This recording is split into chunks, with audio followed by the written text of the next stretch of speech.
Hai bro, hai sis, how are you? Apa kabar? Kembali lagi, balik lagi di podcasting Sprintil. Masih bersama saya, Irakania. Dan apa kabar nih? Ketemu lagi sama saya untuk episode 2 di segmen baru, yaitu 3 in 1, yaitu segmen baru yang ada di setiap akhir bulan atau awal bulan.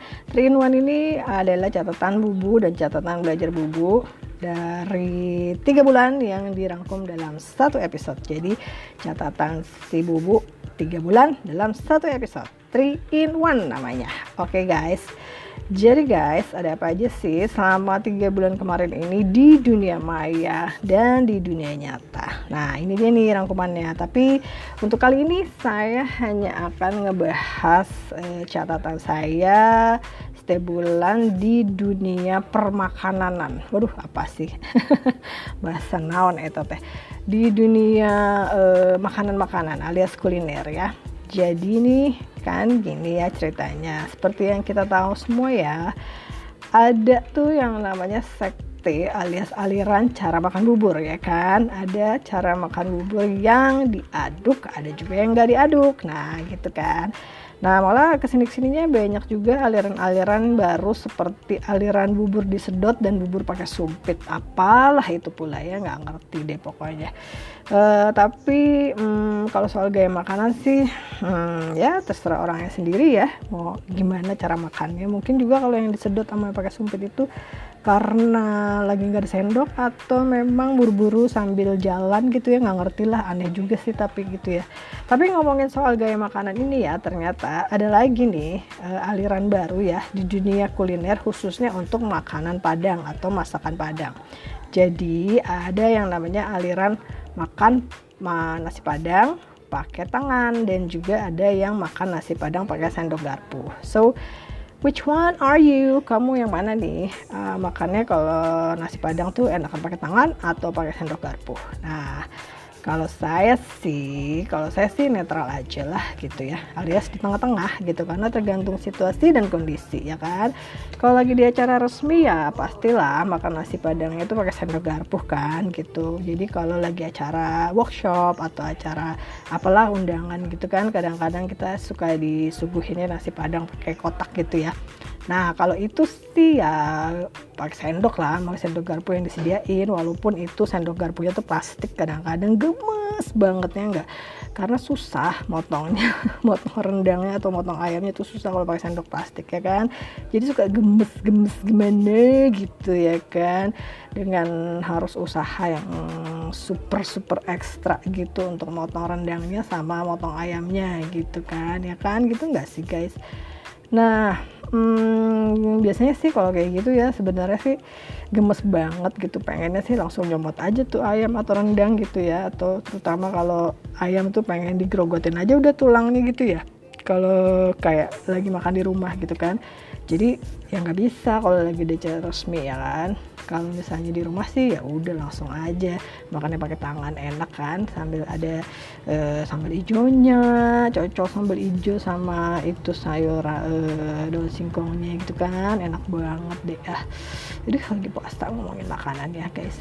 Nah ngomongin soal si battle alias dua sekte yang berbeda ini antara makan pakai tangan dengan makan pakai sendok garpu. Nah Januari 2023 lalu, tepatnya tanggal 16 Januari, itu ada battle antara Arif Muhammad, seorang YouTuber, penulis dan pengusaha muda yang menantang JKT48 yang mengaku sebagai sekte aliran makan Padang pakai sendok gitu ya. Jadi ini sebenarnya sih battle-nya ini terjadi gara-gara saut-sautan Twitter sebenarnya sih gitu ya. Jadilah akhirnya si Z ini sempat update status gitu ya di Twitter, terus ditantang lah sama Arif Muhammad ini yang pengusaha resto Padang gitu kan. Ayo deh kita bertanding gitu, makan menu utamanya ikan gitu. Jadi makan yang satu pakai sendok, yang satu pakai Arif Muhammad pakai tangan gitu ya. Dan acara ini juga nggak tanggung-tanggung, jurinya itu ada Gubernur Sumatera Barat yang jadi salah satu jurinya gitu kan. Terus hasil battle-nya gimana? Ya hasilnya ternyata dianggap seri karena diputuskan oleh juri-juri itu mau apapun pilihannya ya, mau pakai tangan, mau pakai sendok gitu, seperti Bhinneka Tunggal Ika lah gitu. Jadi berbeda-beda tapi tetap satu gitu, sama-sama pencinta makanan Padang.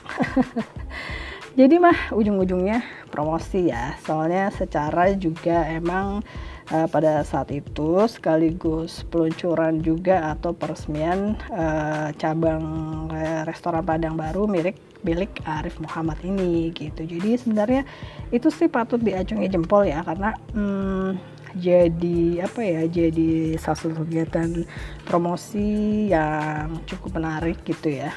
Apalagi soundingnya tuh udah sempet dari awal-awal Januari kan, soundingnya udah lama gitu, kira-kira berapa ya, 2 mingguan gitu kali ya gitu, atau dari awal Januari saya lupa, pokoknya kan sempat rame dong saut-sautan di Twitter gitu. Terus ternyata ujung-ujungnya tanggal 16 Januarinya tuh opening cabang baru resto Padangnya milik Arif Muhammad gitu. Jadi sebenarnya itu salah satu bentuk promosi, soft selling, dan mengumpulkan massa yang sangat menarik gitu ya gitu. Dan emang acara peresmiannya pun juga seru sih, kayak ada tari-tariannya gitu. Terus cukup menarik, pokoknya mengangkat nama atau kekhasan dari restoran dan makanan Padang gitu kan. Bolehlah bisa ditiru mungkin buat teman-teman yang punya usaha UMKM ya, silakan, mungkin bisa bikin acara-acara apa semacam itu ya kan. Terus apalagi ya, oke sekarang beralih ke bulan Februari. Tadi kejadiannya di Januari ya. Di bulan Februari ada apa yang saya catat di catatan dulu bulan Februari adalah ini dia.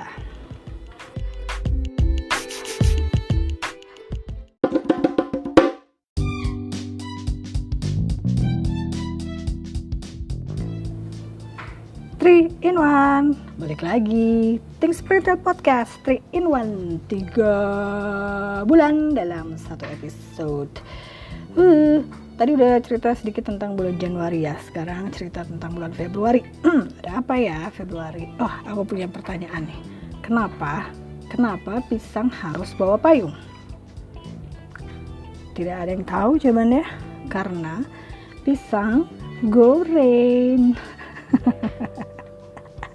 Krik garing gak tuh? Ya gitu, karena pisang goreng ya, kehujanan dong kan, jadi harus bawa payung. Krik. Garing banget sih.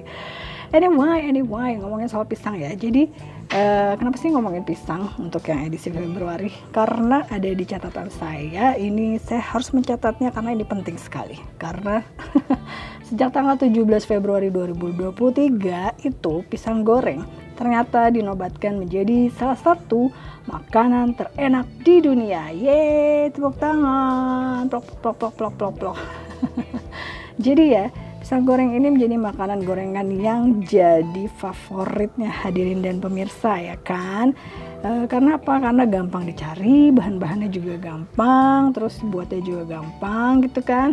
Dan khususnya untuk bulan puasa ini ya, pasti juga banyak tuh dijual di bazar-bazar Ramadan ya. Juga jadi salah satu favorit makanan buka puasa kan, pisang goreng gitu kan. Jadi nih kenapa sih dia dipilih menjadi dessert terbaik nomor 1 di dunia dari 50 daftar dessert atau makanan penutup yang dirilis oleh Taste Atlas. Kenapa pisang goreng ini enak? Kalau menurut kamu, apakah pisang goreng ini enak? Bentuknya macam-macam ya, saya juga nggak tahu nih sebenarnya yang dipilih sama si Taste Atlas ini pisang goreng yang mana ya, karena kan di Indonesia banyak sekali jenisnya. Ada pisang goreng yang pakai coklat, ada yang pisang goreng yang dilapisi tepung terus dikasih sedikit vanila jadi wangi vanila. Terus ada juga pisang goreng yang langsung digoreng nggak pakai tepung, potong kecil-kecil gitu kan. Terus ada juga yang langsung digoreng pakai mentega. Terus ada juga yang digorengnya pakai pasir ya, yang kondang tuh pisang goreng pasir asal Pontianak ya kan. Terus ada yang namanya Sanggara Pepe atau sebutannya itu pisang goreng yang dimakan atau dicocolnya pakai sambal kacang atau sambal pedas gitu kan. Dan di Manado juga ada yang pisang goreng yang dicocolnya pakai sambal roa ya kan. Jadi kamu sukanya yang mana gitu. Dan masih banyak sih sebenarnya kan, Indonesia ini kaya banget kalau soal cemilan-cemilan mah. Dari seluruh Indonesia tuh macam-macam banyak gitu lah ya.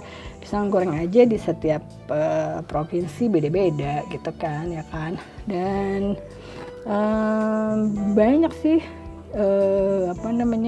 mau dibikin jadi apa aja bisa gitu, karena pisangnya juga banyak jenisnya di Indonesia ya kan.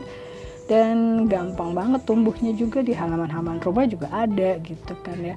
Dan biasanya sih kalau jenis pisang yang dipakai untuk pisang goreng tuh ada pisang kepok, pisang raja uli, pisang raja bulu, pisang tanduk, pisang nangka gitu ya. Bentuk-bentuk pisangnya kayak apa ya sama sih gitu juga bentuknya, cuman paling ada yang ukurannya lebih gede, lebih kecil gitu kan. Saya juga nggak apa sih bentuk-bentuk pisang ya. Bentuknya cuman melingkar aja gitu ya kan.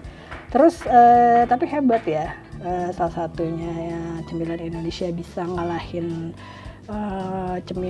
bisa ngalahin donat loh. Donat juga ada di posisi 50 itu, tapi urutan keberapa gitu. Terus ada churros juga, terus ada yang lainnya nama-nama asing lah ya, makanan-makanan dari negara-negara lain. Pokoknya number one ya itu Indonesia gitu. Itu terjadi di bulan Februari ya. Jadi kita boleh bangga ya menjadi salah satu Indonesia cemilannya number one gitu ya. Walaupun masih banyak banget cemilan Indonesia yang gak kalah asik dan gak kalah seru sama pisang goreng ya kan. Terus ada apa lagi ya? Karena ini namanya 3 in 1 berarti saya udah ngomongin catatan saya di Januari, Februari soal makanan dua-duanya. Nah yang ketiga itu guys, yang ketiga ini adalah catatan belajar bubu di bulan Maret nih. Jadi ada apa sih kemarin bulan Maret? Nah kebetulan banget ya, ini bulan Maret kemarin tuh tak diduga tak dinyana akhirnya podcast yang Sprintil bisa ikutan datang di acara offline-nya dari The Podcaster Indonesia, Kominfo dan Pabrik Suara Rakyat ya. Aduh seneng banget ya, setelah 3 purnama gitu saya nggak bisa datang, biasanya cuma ikutan di acara online-nya aja, di acara-acara online-nya di Podcaster Indonesia. Akhirnya bisa juga ikutan datang, senang banget. Dan itu acaranya ngapain aja sih ya, kebetulan saya datang untuk ikut acara workshop ya, literasi digitalnya Kominfo. Acaranya bikin video podcast gitu ya. Jadi seru banget ya, karena satu ya emang saya belum pernah datang ke acara workshop atau acara offline ya The Podcaster Indonesia dan Pabrik Suara Rakyat gitu. Terus yang kedua ya belajar bikin video podcast dengan alat-alatnya sederhana. Jadi kasih tahu infonya tuh dengan alat-alat yang biasa kita pakai sehari-hari kayak handphone dan mikrofon ya pokoknya simple deh gitu bikinnya, dan segampang itu dan semudah itu sebenarnya guys bikinnya gitu kan. Dan pakai apa? Pakai Spotify for Podcaster. Oh iya, jadi ceritanya nih bulan Maret ini ya, tuh si Anchor.fm itu sudah berganti nama dan sudah menjadi Spotify ya. Jadi sekarang kalau misalnya kita buka Anchor.fm itu yang keluar langsung websitenya Spotify for Podcaster. Jadi kayak apa sih dalamnya ya? Dalamnya sih sama aja sebenarnya sama Anchor.fm yang dulu kita pakai buat bikin podcast gitu ya. Bisa dipakai di PC, bisa dipakai di laptop, bisa dipakai juga di handphone gitu. Jadi untuk rekam podcast itu bisa dari mana-mana aja guys, gampang, simple banget gitu. Dan untuk kualitas suara juga ternyata dari hasil workshop kemarin kan kita dikasih tahu ada beberapa apps yang bisa mungkin membantu untuk membenarkan atau membikin cakep lah suaranya gitu. Dan juga selain itu di Anchor-nya sendiri atau di Spotify for podcasternya sendiri itu juga udah ada tools yang bisa mempercantik suara supaya nggak terlalu ya biasa banget gitu. Jadi ternyata bisa ya, ada toolsnya yang bisa untuk mempercantik gitu. Terus kalau soal kemudahan, mudah banget pakainya ya, mereka mau bikin podcast di mana aja bisa gitu. Karena bisa dari handphone, terus juga bisa ada videonya sekarang, jadi bisa bikin video podcast nanti taruh di di upload dari PC ya kalau untuk video. Terus juga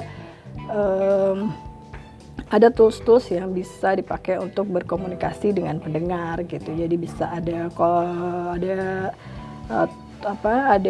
button atau kolom untuk Q&A, terus ada juga bisa bikin polling, terus bisa juga bikin atau nanya deh sesuatu sama pendengarnya gitu. Dan juga untuk podcast ini sebenarnya bisa dikasih bintang atau dikasih rating ya gitu. Terus apalagi ya catatannya selama Maret itu ya, selain ikutan workshop video podcastnya di Podcaster Indonesia, juga sempat ikutan pelatihan bukan pelatihan ya, kayak sharing sessionnya dari podcast Gen B. Kebetulan kepala sekolahnya di Podcaster Indonesia yang berbagi info tentang yang sekarang sedang kekinian nih, artificial intelligence ya. Seru banget gitu ya. Jadi ya apalagi ya untuk dunia entertainment, banyak ya kemarin ya, ada Oscar, ada Grammy ya, tapi saya nggak terlalu berminat ya kemarin ngeliat Grammy-nya, terlalu huri-huri banget acaranya. Terus kalau soal Oscar seru kayaknya, yang menang banyak yang